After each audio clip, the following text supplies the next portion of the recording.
ভারতীয় উপমহাদেশে সামাজিক ধর্মীয় গোঁড়ামি দূরীকরণ ও চিত্র পরিবর্তনে যাদের অবদান অসামান্য তার মধ্যে তিনি একজন। পণ্ডিত, সাহিত্যিক, বিপ্লবী, সমাজ সংস্কারক, শিক্ষাবিদ, ব্যাকরণবিদ সব ধরনের পদবি অলঙ্কৃত করেছে তার নামকে।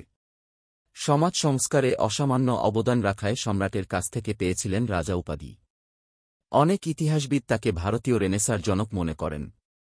ভাষা শিক্ষা এবং ভ্রমণের প্রতি রায়ের ঝোঁক ছিল ছোটবেলা থেকেই, তাই মাত্র ১৫ বছর বয়সে তিনি গৃহত্যাগ করে নানা স্থান ভ্রমণ করেন এবং ভাষা শিক্ষা লাভ করেন।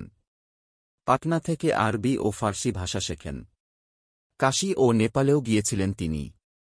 তন্ত্রশাস্ত্রবেত্তা সুপণ্ডিত তীর্থস্বামী কুলাবধূত সহযোগিতায় রামমোহন সংস্কৃত ভাষা শিখেন, বারাণসী থেকে সংস্কৃত ভাষা শিক্ষা লাভ করেন। এছাড়া বেদান্তের প্রতিও ছিল তার গভীর অনুরাগ। তিনি ইংরেজি, গ্রিক ও হিব্রু ভাষাও আয়ত্ত করেছিলেন। প্রথম জীবনে তিনি মহাজনের কাজ করেছিলেন। পরবর্তীতে ব্রিটিশ ইস্ট ইন্ডিয়া কোম্পানির কর্মচারী পদে যোগদান করেন। কোম্পানিতে যোগদানের ফলে কলকাতায় তিনি স্থায়ী হন।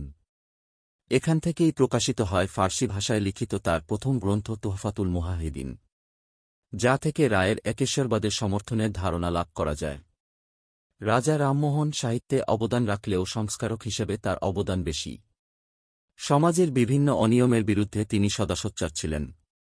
বেদান্ত শাস্ত্র অধ্যয়নকালে তিনি ধর্মীয় ও সামাজিক কুসংস্কার সম্পর্কে অবগত হন।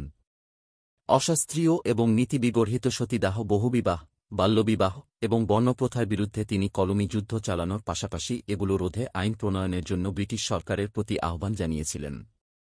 সামাজিক কুসংস্কারের বিরুদ্ধে, বিশেষ করে সতীদাহ ও বাল্যবিবাহ রোধে পার্লামেন্টারি আইন পাশের জন্য বিলেত গমন জরুরি ছিল। বিলেত যাওয়ার জন্য আর্থিক সহায়তা দান করেন প্রিন্স দ্বারকানাথ ঠাকুর। মোগল সম্রাট দ্বিতীয় আকবর তার দাবি ব্রিটিশ সরকারের কাছে পেশ করার জন্য রামমোহনকে বিলেত পাঠান। মূলত রায়ে সাহসিকতা এবং দৃঢ় মনোবলের জন্য তিনি রামমোহনকে রাজা উপাধি দেন।